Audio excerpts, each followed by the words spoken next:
I am one of the founder members of Napalm Death, who went on to develop the grindcore genre, and as a result, they are a group that's being featured in the Home and Metal project. I'm from Coventry originally. I was born in Coventry.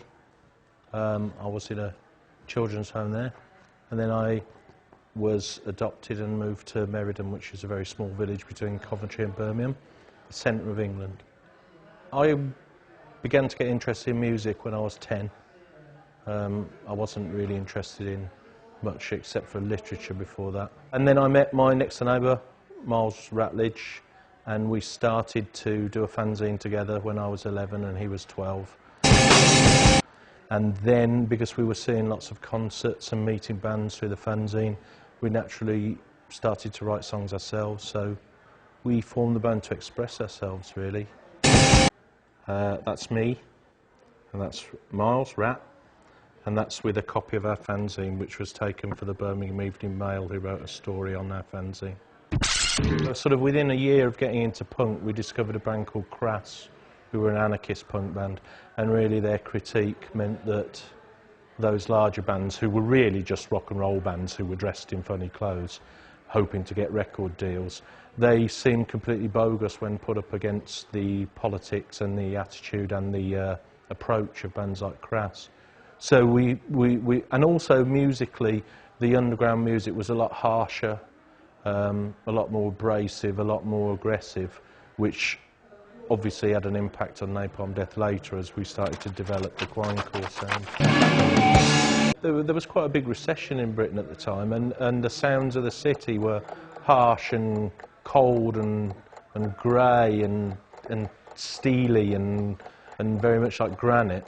And also I think the fact that the people involved came from zones either at the edge of the city or right outside of the city meant that there was an element of boredom, there was an element of feeling out of sync, and sometimes that alienation gets expressed in harsh ways.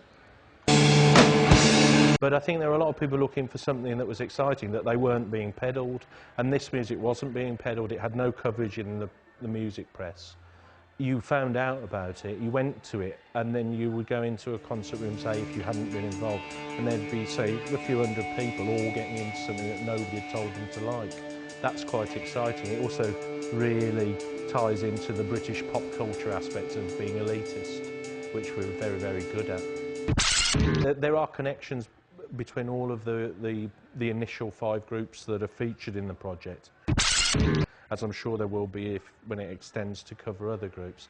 And I think it's a really valid thing to do, to pull it together, but it's also good as a social history project, because music scenes, particularly ones that come from the underground rather than through the mainstream channels, which heavy rock did initially, and you know, and bands like Judas Priest came from gigging in pubs and meeting people. It's the people that make those scenes develop, those sounds develop in part, as well as the musicians. So when, in this project, when people are coming in and bringing their memories, then it feeds back into a continuous cycle. Great.